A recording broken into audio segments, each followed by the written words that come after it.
Dr. Maria Wheeler-Dubas here, Science Education Outreach Manager here at Phipps Conservatory. And folks, I know we've had a hot summer. It has been toasty, it has been record-breaking, and all around the world, not just here in Pittsburgh. We have seen some wild weather this year. Climate change is definitely in full swing. So I'm sure a lot of you have been wondering about different ways that we can talk about climate change, either to our friends or our neighbors or family members. So I wanted to share a couple different strategies for how we can effectively talk about climate.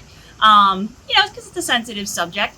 But instead of just telling you how we're going to talk about climate change, I thought I would let our Phipps players share the story.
That was fun. If you're still watching this video, you probably already know about climate change and you've probably been riding out this blazing hot summer pretty nervously.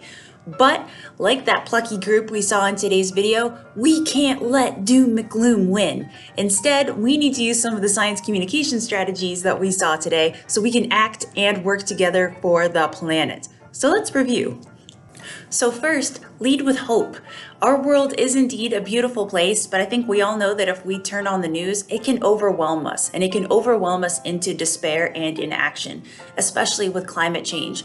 But if we share, well, maybe some of the gloom with an overall framing of hope, that really can make the difference between inaction and motivated positive action.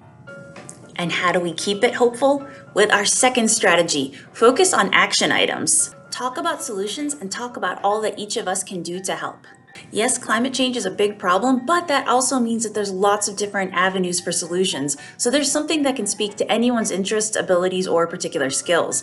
We can talk about solutions in the realm of food, transportation, agriculture, art, technology, forestry, or even things like contacting our elected officials. Check out Project Drawdown for a comprehensive look at climate solutions across the board, and let's think in terms of action, not doom and gloom.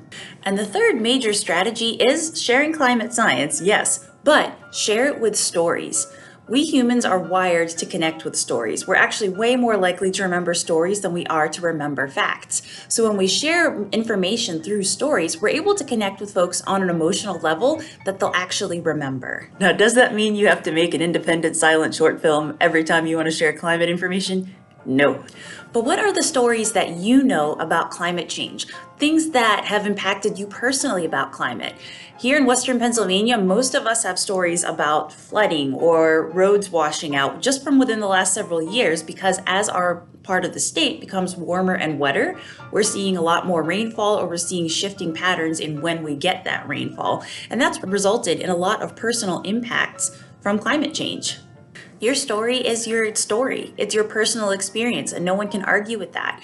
And in a lot of ways, personal stories take a large abstract concept like climate change, and they really focus it down into an accessible, tangible, and meaningful level. So that's the secret 3 strategies. We have hope, we have sharing solutions, and we have sharing stories. There we go. So that's all for now. Thank you so much for joining us today. Be sure to get out there and explore the beautiful wild world around you, and let's kick doom and gloom to the curb!